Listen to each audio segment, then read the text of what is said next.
election on Saturday, 25th February. Speaking in Abuja, he highlighted some activities of the commission to show INEC's preparedness for the general election, adding that efforts are ongoing to ensure that the polls begin on time.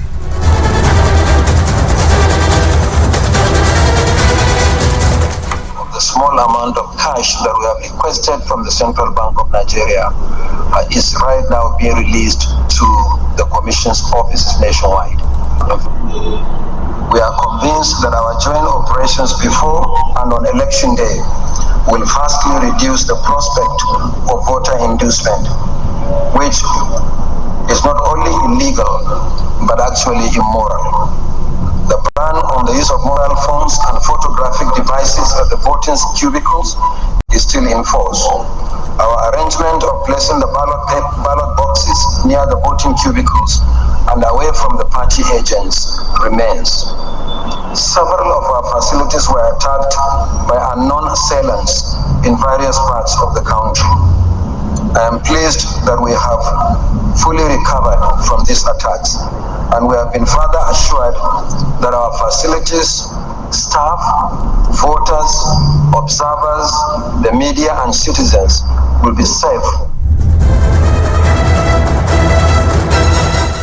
Meanwhile, the commission says it has taken possession of a substantial part of the cash it requested from the Central Bank of Nigeria amid the naira scarcity.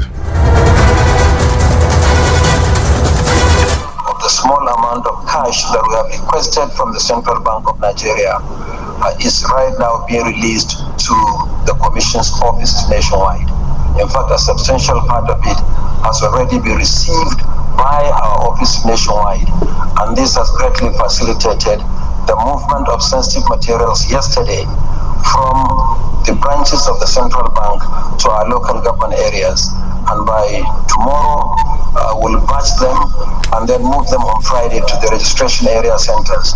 And then on Saturday early morning, they will be moved to the polling units for voting.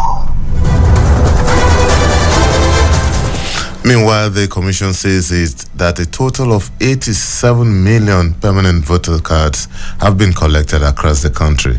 INEC chairman announced this development during a briefing at the National Collation Center in Abuja. Although the number increased after the commission extended the deadline from January 29th to February 5th.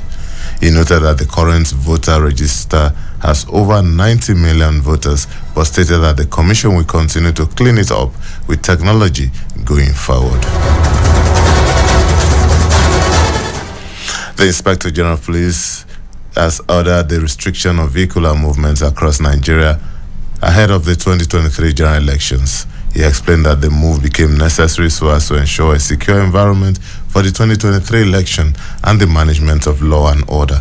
The IGP also restricted security aides and escorts from accompanying their principals and politicians to polling booths and collation centers during the elections.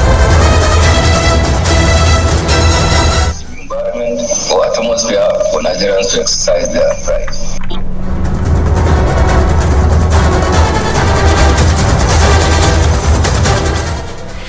The Nigerian security agencies have assured citizens of security and a peaceful environment during the election. During a joint press briefing at the Defense Headquarters in Abuja, security agencies consisting of the Armed Forces, the Police and the Department of State Services vowed to deal with anyone who tries to interrupt the general elections on Saturday. While speaking, the Director of Defense Information, Brigadier General Tuka Guso, said the security agencies will not hesitate to deal with anyone trying to interrupt the general elections. Partner with other sister security and law enforcement agencies, all levels and arms of government, and indeed all stakeholders, particularly the Independent National Electoral Commission (INEC) and relevant non-governmental and civil society organizations to ensure. On his part, the spokesperson of the DSS, Peter Funaya, said the service will discharge its mandate of disseminating timely, actionable, and proactive intelligence necessary for tactical, operational, and strategic decisions even before elections.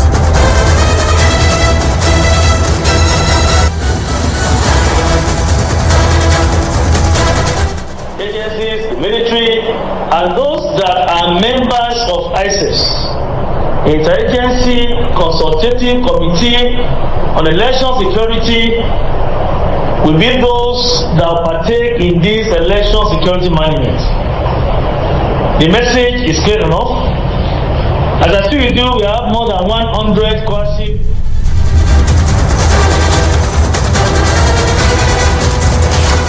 The first public relations officer, CSP Olumuyiwa Dejobi, warns non-voters to stay away from polling units as the restriction of movement from midnight on Friday until after election on Saturday will be strictly enforced.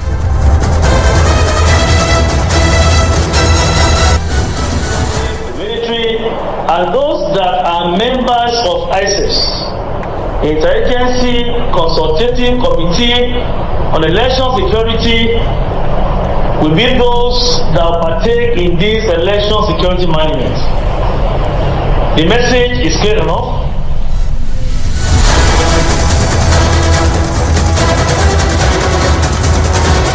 The Attorney General of the Federation and Minister of Justice, Abubakar Malami, is insisting that President Muhammad Buhari did not breach the Supreme Court's injunction as regards the Naira redesign and currency swap. Malami stated that as far as the rule of law is concerned, there are many options available to the government. The minister made the declaration during a ministerial press briefing at the State House. It's made by a court. You have multiple options. But let me state, before even addressing the issue of the options available at our disposal as a government, the fact clearly that we are not in breach of any order made by the court, inclusive of any order associated with the Naira redesign. We are not in breach. If the matter is sub judice, and within the context of this rule of law, we are doing the needful as a government in terms of ensuring that the right of the government within the context of the Naira redesign is being protected. And for some foreign stories now, a court in Sierra Leone has ruled that the main opposition candidate for June's presidential election will have to stand trial over allegations of corruption. Samora Kamara was chosen as the candidate for the All People's Congress 3 days ago.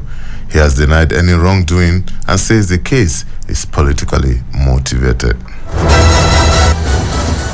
The government of Madagascar says a powerful storm which battered the east coast of the island is now known to have killed at least 7 people.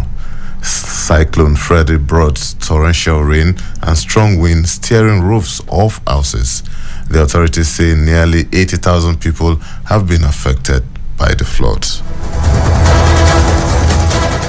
And in sports, Manchester United produced a memorable second-half comeback to reach the Europa League last 16 and knock out Barcelona in the process. Brazilian duo of Fred and Anthony, who came on as half-time substitute, both drilled home a low first-time shot in front of an ecstatic Stratford end. Meanwhile, Di Maria scored a hat-trick to give Juventus a comfortable win at Nantes and take the Italian side into the last 16 of the Europa League. And that's the Citizen FM News at noon. I'm Lawrence Omoite.